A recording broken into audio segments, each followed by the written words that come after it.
اور قوم سمود کی طرف ان کے بھائی صالح کو بھیجا تو صالح نے کہا کہ اے قوم، اللہ ہی کی عبادت کرو، اس کے سوا تمہارا کوئی معبود نہیں۔ تمہارے پاس تمہارے پروردگار کی طرف سے ایک معجزہ آ چکا ہے، یعنی یہی اللہ کی اونٹنی تمہارے لیے معجزہ ہے، تو اسے آزاد چھوڑ دو کہ اللہ کی زمین میں چرتی پھرے، اور تم اسے بری نیت سے ہاتھ بھی نہ لگانا، ورنہ عذاب علیم تمہیں پکڑ لے گا۔ اور یاد تو کرو جب اس نے تم کو قوم عاد کے بعد سردار بنایا اور زمین پر آباد کیا کہ نرم زمین سے مٹی لے لے کر محل تعمیر کرتے ہو اور پہاڑوں کو تراش تراش کر گھر بناتے ہو، پس اللہ کی نعمتوں کو یاد کرو اور زمین میں فساد نہ کرتے پھرو۔ تو ان کی قوم میں سردار لوگ جو غرور رکھتے تھے، غریب لوگوں سے جو ان میں سے ایمان لے آئے تھے، کہنے لگے بھلا تم یقین کرتے ہو کہ صالح اپنے پروردگار کی طرف سے بھیجے گئے ہیں؟ انہوں نے کہا ہاں، جو چیز دے کر وہ بھیجے گئے ہیں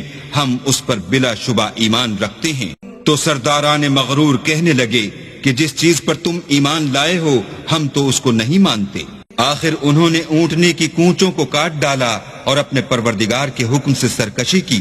اور کہنے لگے کہ صالح جس چیز سے تم ہمیں ڈراتے تھے، اگر تم اللہ کے پیغمبر ہو تو اسے ہم پر لے آؤ۔ تو ان کو بھونچال نے آ پکڑا اور وہ اپنے گھروں میں اوندے پڑے رہ گئے۔